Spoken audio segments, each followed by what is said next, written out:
What's going on, Postcard Marketing Pros? Today, we're giving you the ultimate guide to every door direct mail, and it's going to be a quick one. Surprisingly, it can be both ultimate and quick, the best of both worlds. So I'm going to tell you when it's best to send targeted mail or every door direct mail, and best of all, you're going to know what's possible with every door direct mail. We're going to talk about things like carrier routes versus zip codes, stamps versus no stamps. We're going to even tell you about the types of targeting that you can deploy with every door direct mail. Let's dive in. All right, great rule of thumb here is that if you can't eliminate half of the people in your service area, you should just send every door direct mail. So let's actually dive into what that means so you can get a good understanding about when to actually send a stamp and pick individual addresses versus just to send to everyone in a target carrier route, or basically it's a sub-zip code area.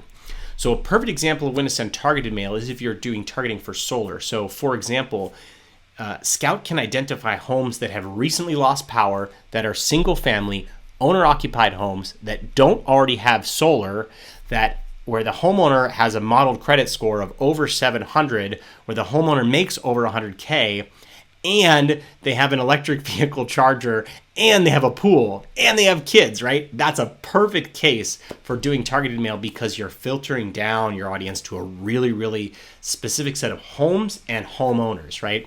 So if you don't know whether you should use targeted mail or every door direct mail, you probably should just send every door direct mail because the cost is so much lower. It's about a half to a third as much with every door direct mail.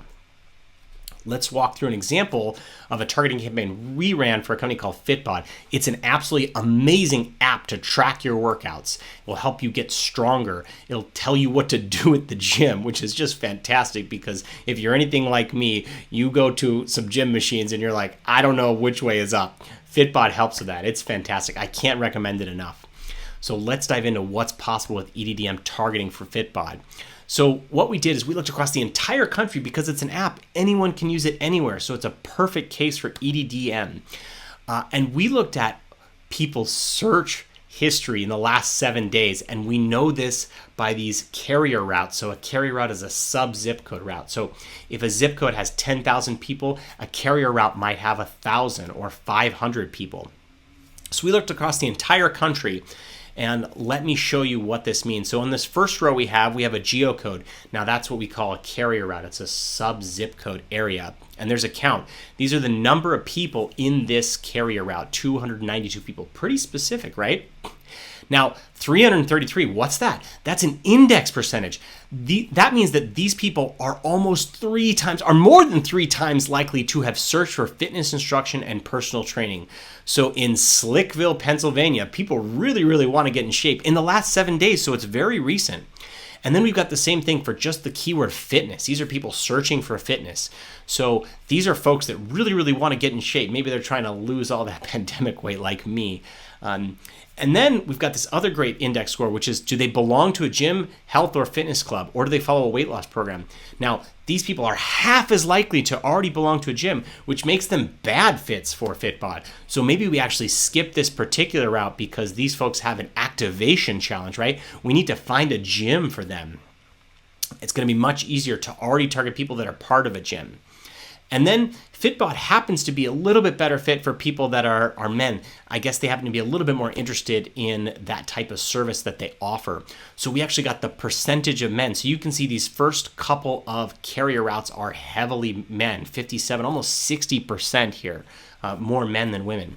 And then we know that people with Apple cell phones transact more, right? They use the App Store. The apps are integrated with payments in the App Store, so it's a lot easier to transact. So that was something that's important for them. So you can see this first round might actually be bad for us because a little bit over half of the people is below the average. So remember, 100 is the index score that says that they are an average of that carrier route, and it has an average number of Apple cell phones. So if you see something like 200 or 100, so 136 means that they're 36% more likely than the average area to own and use an Apple cell phone. Again, same thing for gyms and health clubs. These are just specific to gyms and health clubs, right? So we've got some interesting countermanding data here because we had a blended piece of information about belong to a gym, health club, fitness, or weight loss. And this is just about, are they interested in gyms and health clubs? So what this says to me is that perhaps people during the pandemic have stopped weight loss programs or left the gym, but they're still very interested in gyms and health clubs. And so this actually might be a perfect route to target.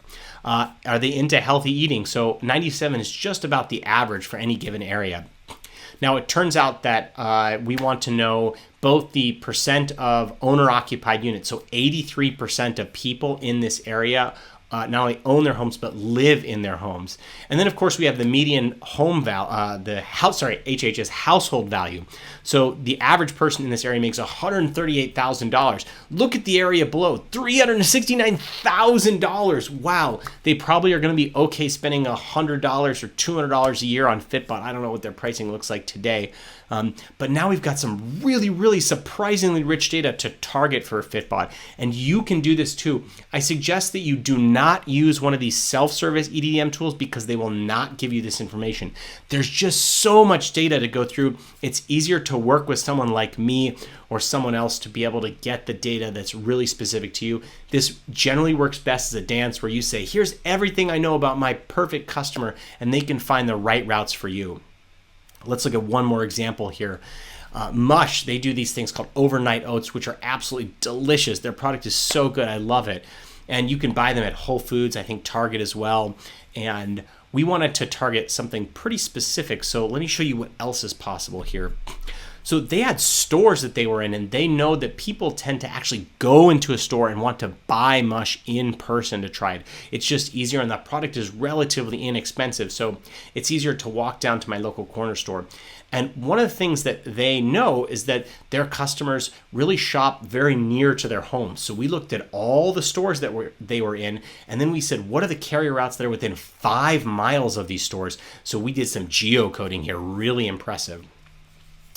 Once we did that, we said, all right, so these are the store addresses. What are the carrier routes that are within 5 to 10 miles of those? And what data do we have on those carrier routes? So this targeting is a little bit more specific than the last one.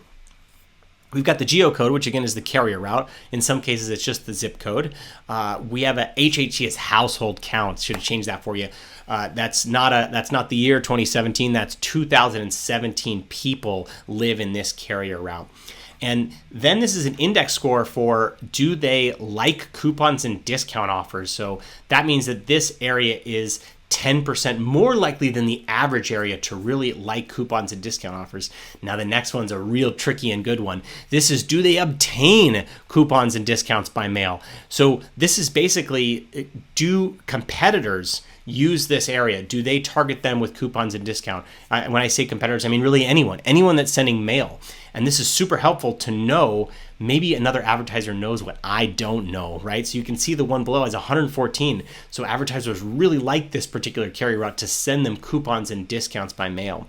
Are they into healthy eating? That's a super important thing for MUSH. One thing that we didn't include in this version of the targeting, but we did in another version, was do they shop at leisure, right? Athleta, Gap, Banana Republic. We have indexes for all those types of shopping behaviors as well. Nutrition was really important to them. The calories are super low and they keep you full for super long. So I found it's actually a pretty good way to lose weight. You wouldn't know that that's why I'm only showing my head up, because I haven't lost all that weight yet. But they are really helpful to do that because you have one, it's a couple hundred calories and you feel full till the afternoon. So this is what is possible with Every Door Direct Mail. You'd be so surprised. But my suggestion to you is, if you're going to think about targeting the Every Door Direct Mail, for sure send me an email. I'm Jordan at cinemascout.com. I'm happy to pull some targeting for you to tell you what types of data is possible with EDDM. But what I suggest you do not do is don't just go on one of those websites and run your own targeting, because you're only going to skim the surface. Tools like USPS's EDDM tool. They don't allow you to send via that tool. You also can't find this really good intent data about who's doing what and when. The also good thing I'd like to say is that this particular targeting is very fantastic because it's also much cheaper than you're going to be able to get anywhere else.